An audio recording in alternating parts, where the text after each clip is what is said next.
Hello students! Today's topic on the English Danny channel is expand your vocabulary with affixes. I'm going to show you different ways that English words are built. And by the end, you'll be able to understand some words before you've even seen them.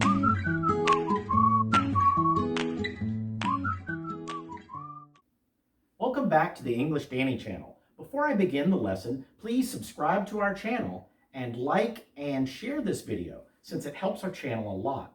Thank you. Now, today's lesson is for more intermediate and advanced English learners. Once you really start to learn English words, you will notice that there are certain meaningful groups of letters that appear over and over again. You will definitely encounter them if you study English for specific purposes like business, medicine, computing, or science. These groups of letters that appear over and over are called affixes. This means letters that are added to or adfixed to certain English words. In another video, which you can see there, I introduced prefixes, which are groups of letters that are added to the beginnings of words.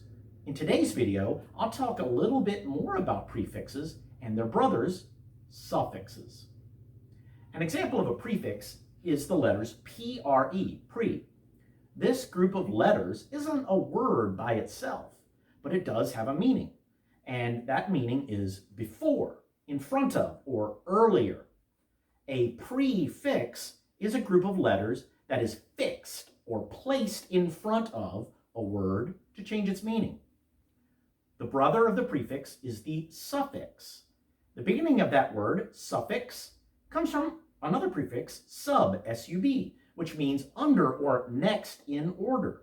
So a suffix is a group of letters that is fixed or placed after a word later in order to change its meaning. Or sometimes even to change the word into a different kind of word entirely. Suffix is hard to pronounce, so in English, we've always just said suffix instead. An example of a suffix is the letters ly, li. If you've studied English adverbs before, you know that ly are letters that we add to adjectives, which come before nouns, to turn those into adverbs, which modify verbs. So, for example, quick is an adjective. He's quick. But quickly is an adverb. He ran quickly. Quick, quickly. That's how a suffix works.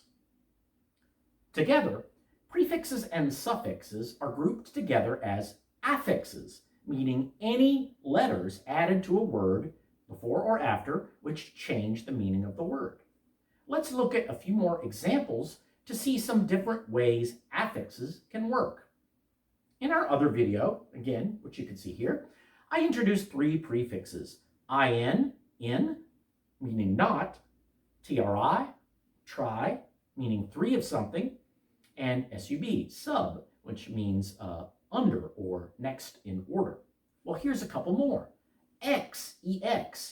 As a prefix, this means out of, from, or former.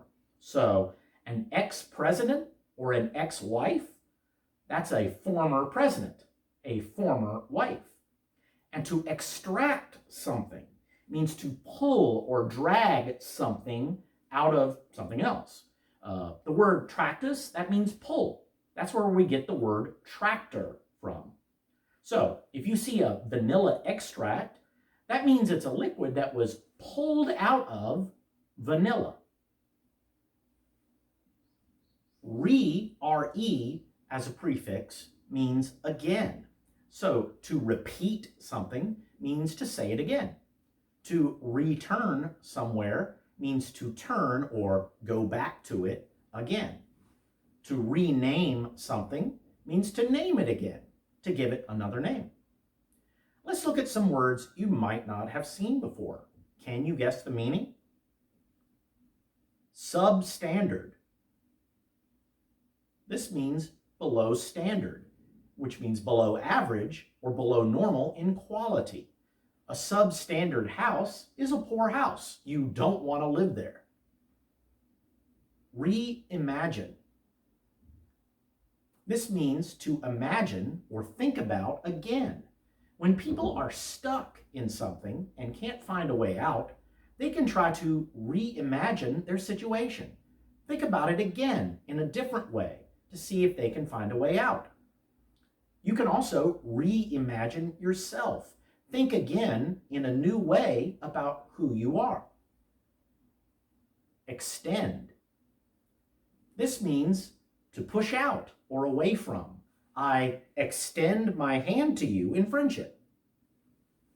We want to extend the life of our car.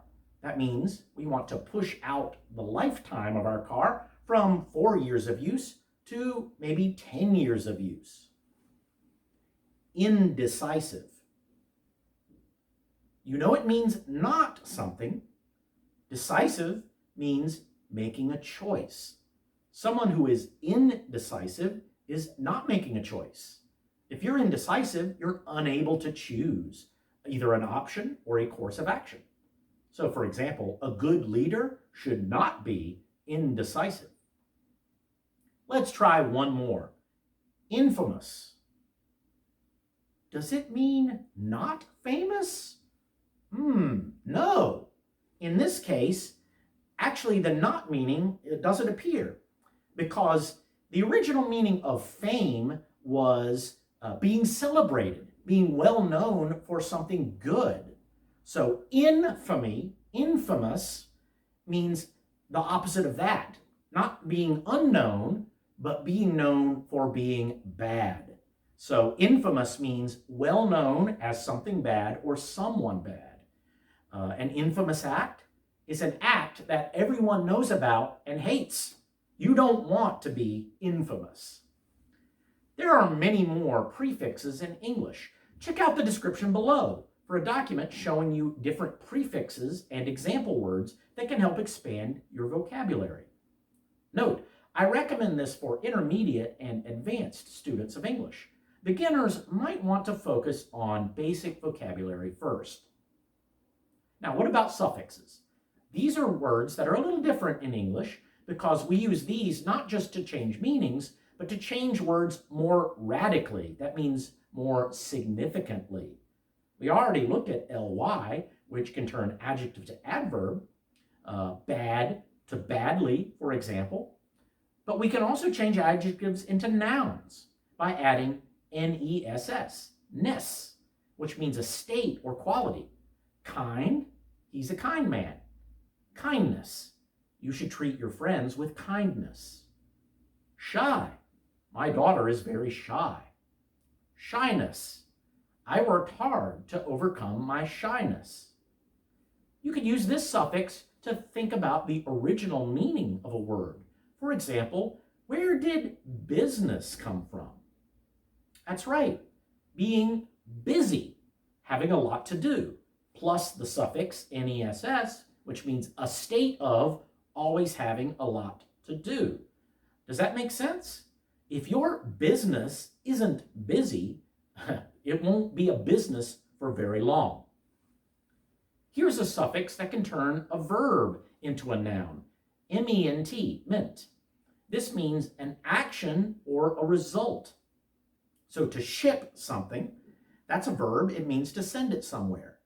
But a shipment is a result of being shipped, something that was shipped. To place something means to set it somewhere. So a placement is an area where things have been set for a reason. So at a formal dinner table, there will be a placement for plates and for glasses and for silverware.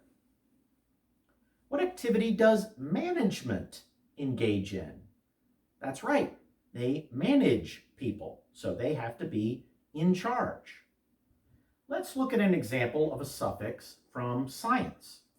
In English, we have a lot of suffixes for sciences and medicine. OLOGY, ology, has the meaning of a study of something or the science of something. Biology is the study of life. Bios means life. Psychology is the study of the mind. Psyche means the human mind. What does microbiology do? Well, micro means small. Bio means life. Ology is study of. So it's the study of very small life. That means things like bacteria, viruses, and so on. You need a microscope to study microbiology. And a medical suffix example is itis, itis. That means an inflammation, which means part of your body becomes swollen and hot and usually painful. So sinusitis, that's inflammation of your sinuses. So right here in your nose, you have sinuses, and they can become inflamed. Bronchitis is inflammation in your lungs. So in your lungs, you have bronchial tubes that bring in oxygen. When these get swollen and painful, you have bronchitis. Here's one last suffix that is very common. Able, able.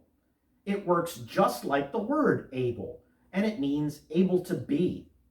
This is one suffix which we can use to turn a verb into an adjective. So here's an example. To comfort means to provide relief and freedom from pain. So comfortable, that means something that's relieving or relaxing. A comfortable chair, a comfortable place. To prevent something means to keep it from happening. So a preventable thing is something that we can prevent from happening. A preventable illness, a preventable problem.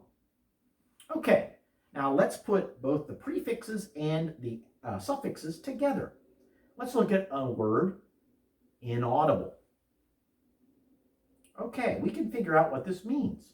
Audio means sound. It literally means to hear.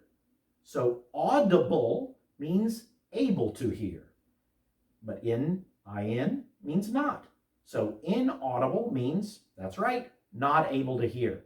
An inaudible cry is a cry that we can't hear. You can find a worksheet with more examples of suffixes and prefixes in the description below. Once you start learning about prefixes and suffixes, you'll start seeing them everywhere. That's all the time we have for today. Don't forget to subscribe to our channel, like and share this video if you found it helpful, and we'll see you next time. Bye-bye.